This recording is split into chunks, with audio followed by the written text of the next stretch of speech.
Around 20 years back, when I was just passing out from college, from Trivandrum Medical College, SP Fort Hospital was established, and I had been there for the inauguration. And I have been seen as a family how they have grown up. And many of us do have. The smaller hospitals are family owned. And we need to learn from SP Group how they have stayed together and grown the hospital to so much tremendous levels. So that is why at this talk, that is the theme for this session is empowering private healthcare. And the talks have been led by all the Trivandrum leaders of QPMPA. And we are fortunate to have come out with a white paper. And we'll first hear the story about the SP group, and we'll have a PowerPoint presentation from them. And then we will have our own Dr. Sahadullah sir talk to us on building up a team, which he has so wonderfully done. And then we'll hear why the diabetes is increasing among doctors. And then Mohan sir has kindly consented to be here to give away the QPCon 2023 awards. And we request sir to lead the panel discussion on the white paper that we have made with the help of all the luminary leaders who are sitting in front of us. And we'll hear them speak also. With your kind permission, sir, I hope you'll give us the time to go forward, and then we'll go on to the panel discussion. I hand over the stage to the young and the new gen and the senior SP group family. And I think the person who has helped me most with this conference is Asokan. So I think I called him up during his family vacation to book their own hotel. Warm welcome, and please take over, sir. Thank you.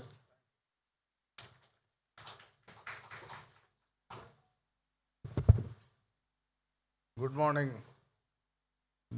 distinguished guests, dear friends, my dear colleagues, my seniors. It is a very pleasant morning.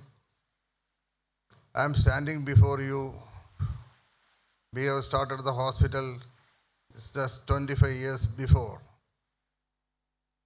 I have gone through the Midhun's talk regarding the challenges he faced during the nursing stay. I have got a simple objections about that. Is instead of that, if Kupicon, IMA, and KPHA and all is there, why should he stand alone and fight alone? We should have fight it unitedly and wanted in a easy task. Now he might have think that he have won, and the public should not, and the nursing people should not think that this is an isolated win. This will give them the chance to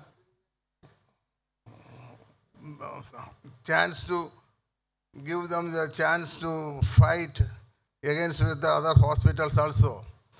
Though they have given the notice to the 4 hospitals, unfortunately, some reasons, other 3 hospitals withdrew with the compensation, and Midhun, because of the new gen drive, he has fight it and he has won it. All applause to him. I was a junior doctor when he was born in the PRS hospital. He was in the PRS hospital, and I learned a lot of things from the hospital. And I started the hospital in 25 years before with a simple vision, something differently.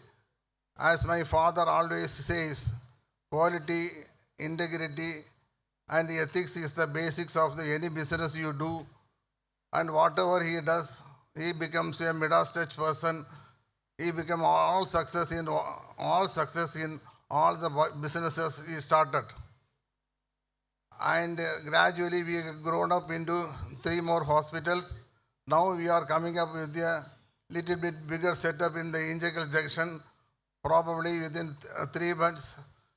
And one thing he always says is, give chances to the younger generations at the earliest, believe in younger generations, change with the younger generation, trust the younger generations. That's why we are giving the way to the younger generations fast, and we are going to be the guiding force and all the support to them, and all the way we are handing over to the younger generations very soon.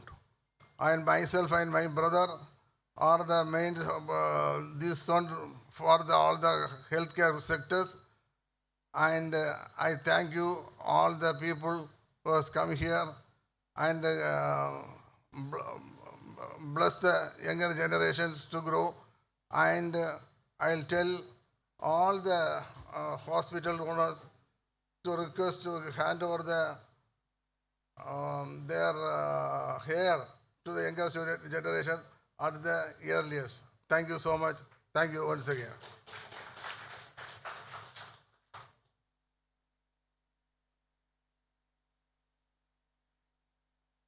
Good morning to all.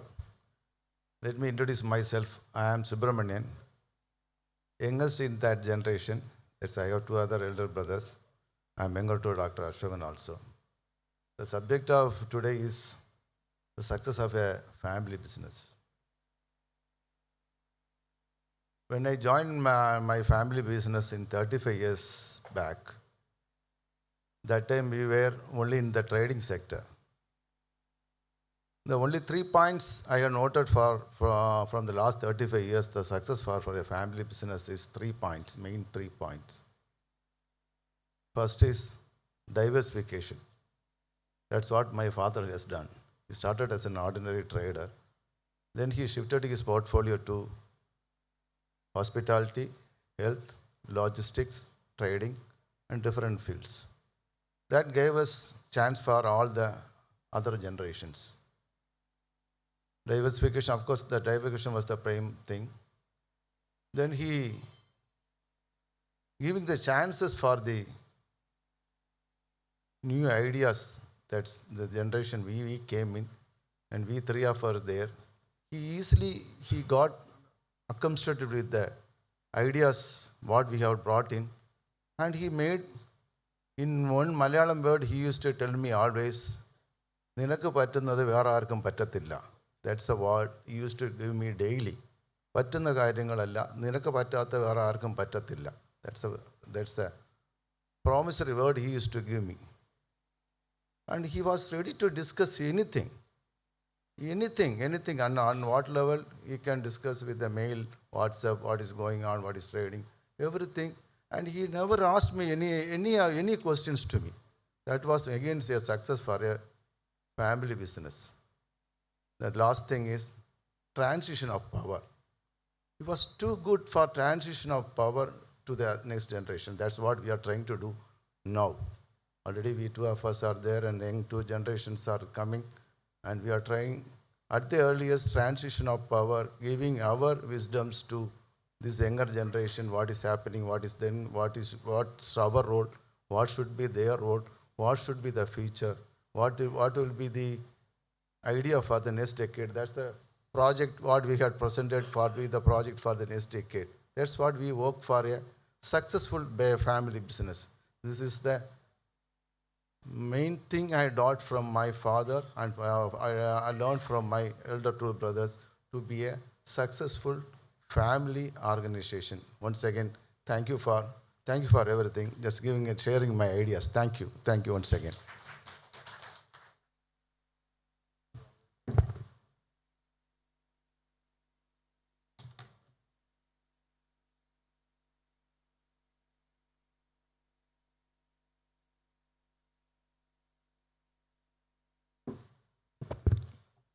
Good afternoon, one and all. Again, such extreme honor to be here. So happy to have the opportunity to rub shoulders with the best in the industry. So thank you, Cupicon, for this amazing opportunity.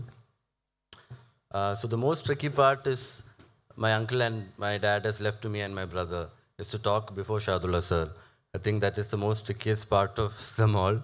And the topic given to us is obviously about how to scale family business. And since we had felt this pressure to present before Shadullah sir, me and my brother went through a lot of TED Talks, a lot of articles, a lot of technical stuff about how to scale family business. And we had prepared some 35 to 40 odd slides. After preparing, we ourselves went through it, and after 5 minutes, we ourselves got bored. We thought that was too much for us to imbibe. So basically, we have just put forward what we have faced as a family, what we have gone through, what our experiences have taught us. So that's pretty much what I've tried to present before you today. So why is family business very important in our economy? So as the slide really says, 70% of our national GDP is being supported by family businesses. So you have your Ambanis, you have your Adanis. When it comes to healthcare, you have your Apollos, you have your Manipals and everything. So this is the importance that family business gives to the nation's economy. And if you predominantly look at all these families, they are predominantly being run by two nuclear families within the family business. So ideally, 2 to 3 families are the ones who run a successful family flourishing business. So what is the importance of a happy family? My first point there is I've put functionally sound. What do I mean by functionally sound? It's very important that as a family, you are functionally out there. And the pun on the word is again fun. It's important that as a family, you have fun within. I think only a strong, functionally sound family can do a flourishingly strong business. I think that ethic should really be imbibed by all of us. Second point there is collective learning. So this is something which you cannot be taught or you cannot be learned in, say, a management course or in a university. What I mean by collective learning is, say, me and my brother, for example, we have been come up in a joint family, right? There are a lot of values, there are a lot of principles that we have imbibed from the family itself. So there is nothing that is polarly opposite between me and him. We think the same way. Our values are the same. Our principles are the same. So there's nothing exemplarily different between the both of us. That is what I mean by collective learning. The next point is value proposition. I think the word is very self-explanatory. I just want to give importance to this value proposition by telling you a small story. So I'm a huge fan of this hospital called Ganga Hospital, which is in Coimbatore. Predominantly because even I'm an orthopedician, it's predominantly an orthopedic hospital. Again, it is run by two doctors, two brothers. One is Dr. Rajashekharan sir and one is Dr. Sabhabadi sir. So 5 years back, my grandparents went through quite a traumatic car accident. They were admitted there. They were admitted under Rajashekharan sir. They were operated. Technically, they are such a very forward hospital. Surgery and all went fine. I think it was the second day or third day. The doctor had come for rounds. And at around 12:30 in the afternoon, I see this really old woman walking in, maybe around 75, 80 years old. So when this old lady was walking in, I could see all the nurses getting very frantic. They are searching for their case sheets and all of that. And I had inquired, what's happening, who's that walking in? And one of the staff nurse told me that is Sabhabadi sir's and Rajashekar sir's mum who's coming in. And what she does every day on a daily basis is she goes and sees every patient. That is a value that she's providing to the center. She sees every patient, she asks them how they are doing. She asked my grandmom how the food was. She asked me whether the nurses came on time. And I think that cannot be taught. That nature cannot be taught. I think that was something which was huge. Even after 5 years, that has left a lasting impression on me. So that is the power of say, a family building or a family business. Moving on, again, these are 3 basic points which I thought I should put it out there. The first point being grassroots compliance. What do I mean by grassroots compliance? So I'll tell you another example as well. So as when I finished my orthopedics, it was, I didn't want to feel entitled. I didn't want to feel entitled that it's my dad's or my uncle's hospital. I didn't want to sit in the boss's chair. So what they did was they treated me as an employee in my own hospital.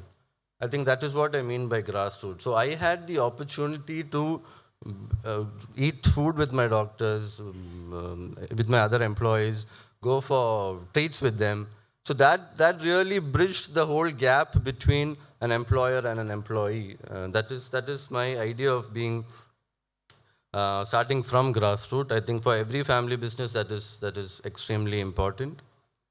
Coming from well, you start from a grassroots level, you slowly start feeling that you're not entitled to anything. You are always inspired. What I mean by inspiration and entitlement is, it is so easy for the next generation to come sit in the boss's chair. So I didn't want to be an entitled brat that way, because I was inspired by what my dad or uncle has done.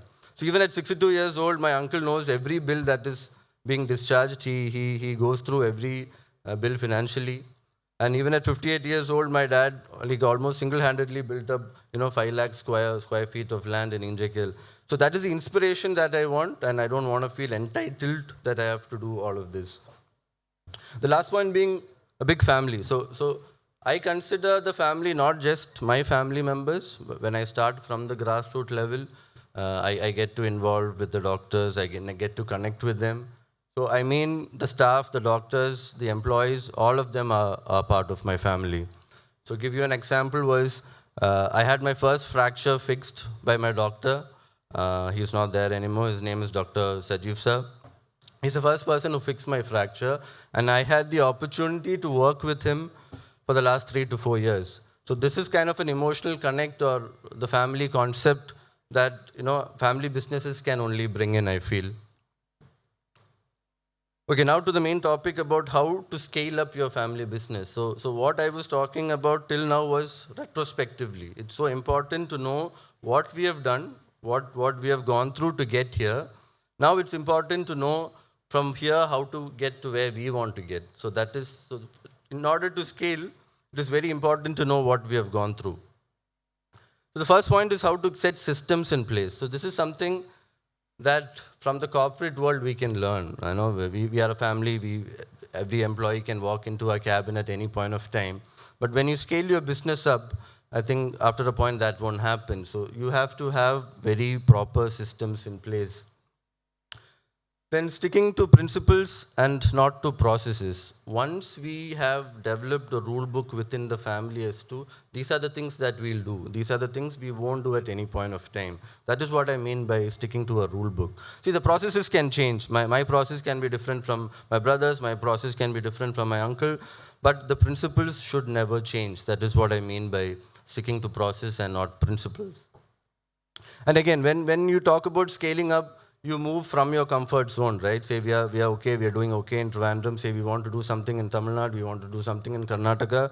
There's a lot of regulatory compliance problems. There are a lot of infrastructure problems. I think you all will know about it, so I'll just skip that. Okay, I have one more story. I'm a man of stories. I'm so sorry. This is a picture of a 1950s poster of a cornflakes company. All right, so there's a small story associated by it. By 1940s and 1950s, the US was the largest producer of corn, right? So everybody knows corn. The US was the largest producer of that. And they invented cornflakes, and it became a big thing in the US as well. But the US had even more of this cornflakes they had produced. They didn't know what to do with it. And in 1940s, 1950s, they had around 10 to 15 companies which only produced cornflakes, and they had to sell it. So what they all did was, all these 15 companies got together, they put all their resources, they put all their money, and they put cornflakes as a brand. They didn't push their brand, they pushed cornflakes as a product. And now everybody is consuming it all over the world. So the technical term for that is collaborative marketing. What I'm trying to say is, we need to put all our resources down. I was just talking to Dr. Mithun now.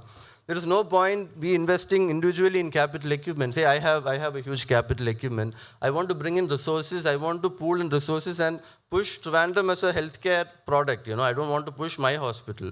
I want to make Trivandrum as a healthcare capital. And that is what I mean by collaborative marketing. Okay, this is a very tricky part. Succession is always tricky when it comes to family business. I just want to, you all know who that is. That's a Brazil relay team. So according to Dr. Atul Gawande, he's a experienced Harvard neurosurgeon. So he has written a book called Checklist Manifesto. In that manifesto, he actually says a proper succession takes 5 to 10 years. It doesn't happen over a day. And when succession happens, both of them have to be running. It won't happen when you handle a baton to somebody who's stationary. Both of them have to be running at the same time. Only then a proper succession really happens. I'll just skip fast. And my last slide is this, okay? So whoever sitting here, I know we are all privileged in our own way. We are all blessed, we are all fortunate that we have the power to heal and we have the power to actually touch people's lives. And with a lot of power, as they say in the Spider-Man movie, comes a lot of responsibility. I think every family should have this higher purpose where you touch other people's lives. And from our family, this is our foundation. Recently, we had a team where we helped paraplegic patients, try to rehabilitate them mentally and physically. So this should be our guiding force. This should be our purpose in life. Thank you for the opportunity. Thank you. Good afternoon, everyone. My name is Asokan, the Executive Director of SP Fort Healthcare. Thank you for giving us the opportunity to present on the family business. And I would not like to take much time, but I would like to talk more about the business circle within our family. There are 3 circles within the family businesses, namely the family, ownership, as well as the business.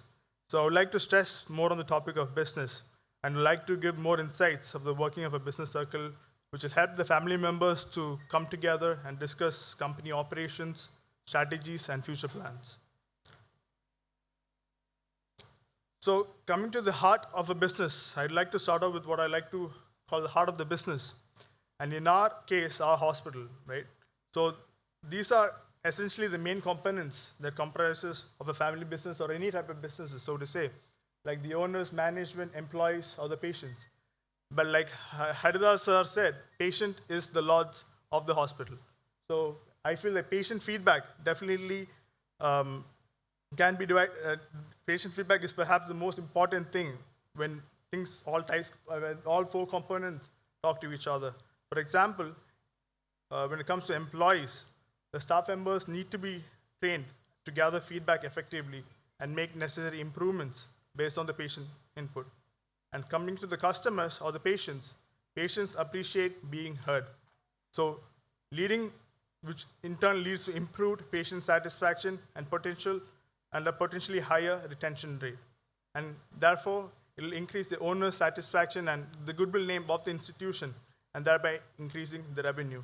And the management plays a role in analyzing all the patient feedbacks and helps the data managers identify areas for improvement and resource allocation. As you all know, there are a lot of challenges and benefits while running a family business.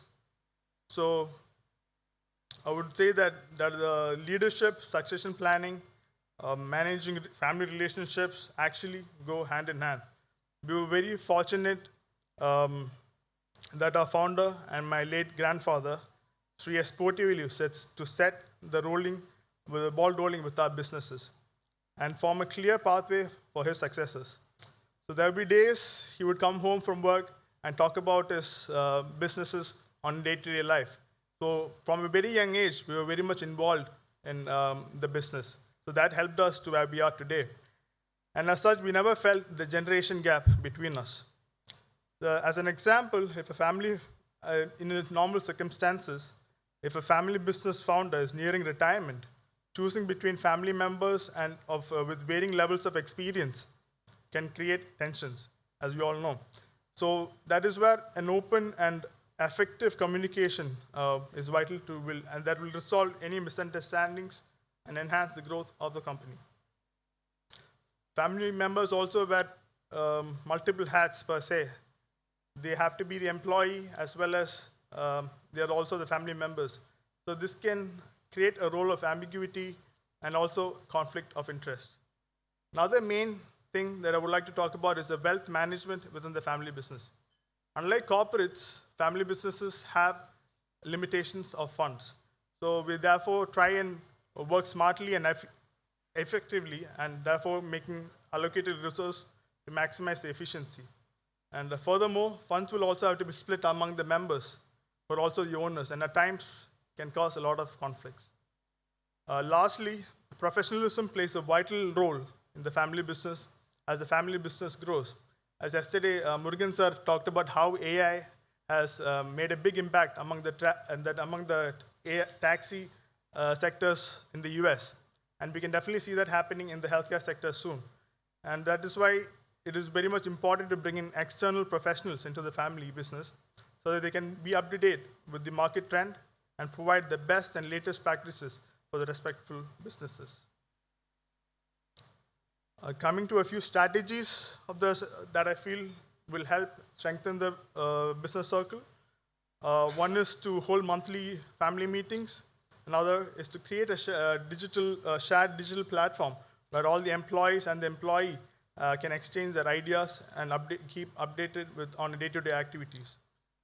And another thing I feel is very much important in a family business is to have a mentorship program where experienced family members can guide younger generations in the business matters. Another thing, like my brother said, to align goals with values.